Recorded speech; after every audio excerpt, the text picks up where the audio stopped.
মেকেই আসতে হবে। সেই জন্য আমরা কি দেখলাম যে এই মর্ত জীবনের যে কোষ্ঠী পাথর, সেখানেও কিন্তু মায়ের মহিমা আরো অনেক বেশি ঘষা হয়ে গেছে। কত বিপরীত পরিস্থিতি, কত রকম কষ্ট যন্ত্রণা, কত অবমাননা, কত তাচ্ছিল্যের মধ্যেও কিন্তু মা নিজের মহিমায় আসীন ছিলেন। শ্রদ্ধা, ভালোবাসা এবং অনেক উদ্বেগ নিয়ে তিনি যখন দক্ষিণেশ্বরে এলেন শ্রীরামকৃষ্ণকে দেখতে, তখন তার সেবা করবেন। শুনেছেন না, ঠাকুর পাগল হয়ে গেছেন, এসেছেন। তখন তারপরে ঠাকুর তাকে কি প্রশ্ন করেছিলেন যে তুমি কি আমায় সংসার পথে টেনে নিতে এসেছো? এই যে কথাটা, এটা তো একটা অসম্মানজনক কথা। কেন? তখনকার সমাজ নারীদের ঠিক শুধু এই দৃষ্টিতেই দেখতো এবং তারা ভাবতো। শুভ সকাল বন্ধুরা, আমি আজ এসেছি রামকৃষ্ণ মিশন বিবেকানন্দ বিদ্যাভবন কলেজে। এখানে আজ বাৎসরিক পূজা অনুষ্ঠিত হচ্ছে। এই পূজার সমস্তটাই তোমাদেরকে আমি দেখাবো, আর কলেজটাও ঘুরিয়ে ঘুরিয়ে দেখাবো। তোমরা পুরো ব্লগটা দেখতে থাকো, আশা করি তোমাদের ভালো লাগবে। তো এটা অ্যাসেম্বলি হল। এই যে এখানে কলেজের যাবতীয় অনুষ্ঠান অনুষ্ঠিত হয়। তা আমি তোমাদেরকে একটু অ্যাসেম্বলি হলটাই আগে ঘুরিয়ে দেখাচ্ছি। প্রথমে যেটা দেখালাম, মাতাজি বক্তব্য রাখছেন এবং শ্রী শ্রী মায়ের ছবি সুন্দর করে সাজানো ওখানে। এই যে এখানেও মায়ের ছবি অ্যাসেম্বলি হলে। আর এই যে এখানে কিছু হাতে তৈরি জিনিস বিক্রি হচ্ছে, আমি সেটাও একটু ঘুরে ঘুরে দেখাচ্ছি। মূল মন্দিরে এখনও প্রবেশ করিনি, বাইরেটা আগে তোমাদের দেখালাম, যেখানে শ্রী শ্রী মাকে সাজিয়ে রাখা হয়েছে এবং একজন মাতাজি তার বক্তব্য রাখছেন, মায়ের কথায় বলছেন।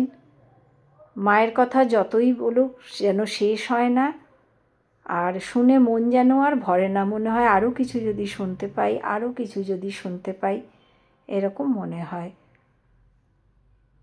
তো আমি তোমাদেরকে একটু চারপাশটা ঘুরিয়ে ঘুরিয়ে দেখাচ্ছি।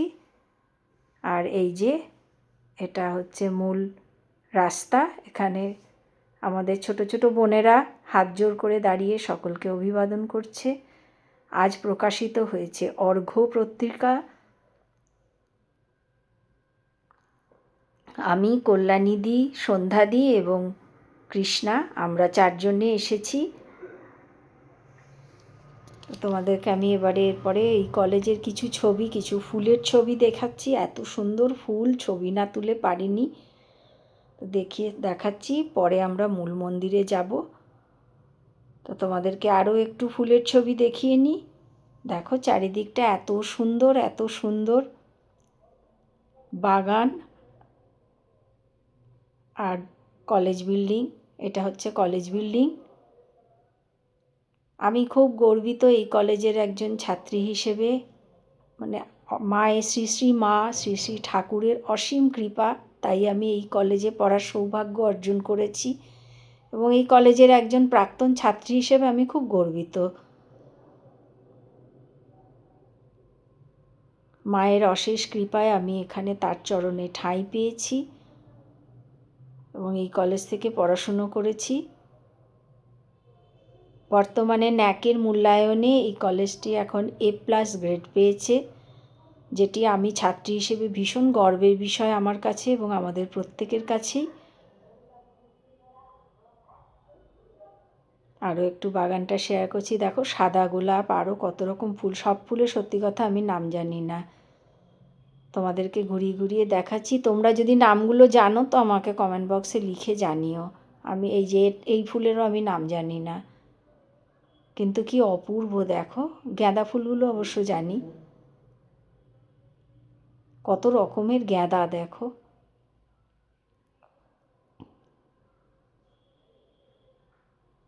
কি সুন্দর গাছপালা,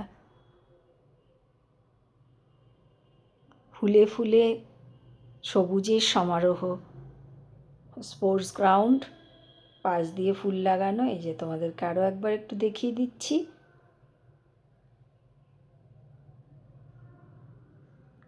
এবারে চলে আসছি মূল মন্দিরে। এই যে এখানে আরতি হচ্ছে, শ্রী শ্রী মা ঠাকুর ও স্বামীজির, মাতাজি আরতি করছেন। আরতির কিছু অংশ তোমাদের সামনে তুলে ধরছি। আমার সঙ্গে তোমরাও মূল মন্দির এবং শ্রী শ্রী মা ঠাকুর ও স্বামীজিকে দর্শন করো আর আরতিও দর্শন করো।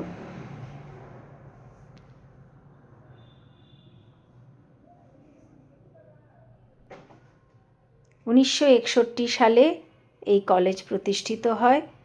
ধীরে ধীরে অনেক উন্নতি হয়েছে, অনেক কিছু বিভাগ সংযোজিত হয়েছে। এখন মেয়েরা এখানে পড়ে অনেক রকম সুযোগ সুবিধা পাচ্ছে চাকরি বাকরির ক্ষেত্রে, কেরিয়ারের ক্ষেত্রে, যা আমাদের কাছে ভীষণ গর্বের বিষয়। আর পরিবেশটাও এত সুন্দর, যেন মনে হয় একদম আন্তরিক একটা পরিবেশ, ভীষণ ভালো লাগে। তো একটু আরতি দর্শন করে আবার এখানে চলে এসেছি। এই যে এখানে বিভিন্ন ভেষজ উদ্যান আছে, তো তোমাদেরকে এই বাগানটা একটু ঘুরিয়ে ঘুরিয়ে দেখাই। ক্যালেন্ডুলা, পিপুল, অ্যালোভেরা, পুদিনা, ধনেপাতা, পাথরকুচি, সর্পগন্ধা, গুলঞ্চ, এই যে গুলঞ্চ, গাঁদা, বিভিন্ন রকমের গাছ আছে এখানে। চারিদিকটা শুধু সবুজে ঘেরা, সবুজের সমারোহ এক কথায় যাকে বলে, অপূর্ব। যতটা পারছি ছবি এবং ভিডিওর মাধ্যমে তোমাদেরকে আমি দেখানোর চেষ্টা করছি।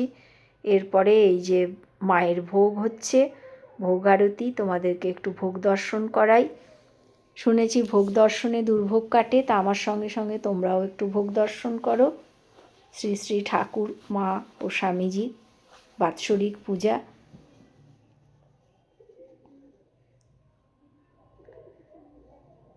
আবারও একটু প্রণাম করে নিলাম, তুলে নিলাম কিছু ছবি।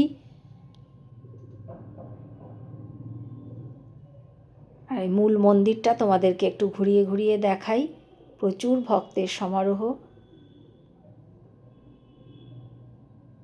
বিদ্যাভবনের প্রাক্তন ছাত্রীও আছে এবং বর্তমান ছাত্রীও আছে, আবাসিক ছাত্রীরা রয়েছে এবং আরও বহু ভক্তজন রয়েছে।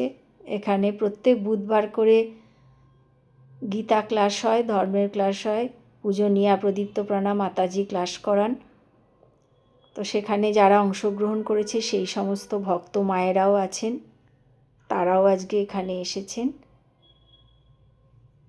সব মিলিয়ে ভীষণ পবিত্র একটা পরিবেশ। এত ভালো লাগে, মনটা সত্যিই ভালো হয়ে যায়। কিছু সময়ের জন্য সব কিছুই যেন মনে হয় বিশ্ব সংসারে সবটাই ভুলে যাই। এই পরিবেশের মধ্যে এতটাই নিমগ্ন হয়ে যাই। ভিডিওটা যদি ভালো লাগে তো please like, share and subscribe করে দিও।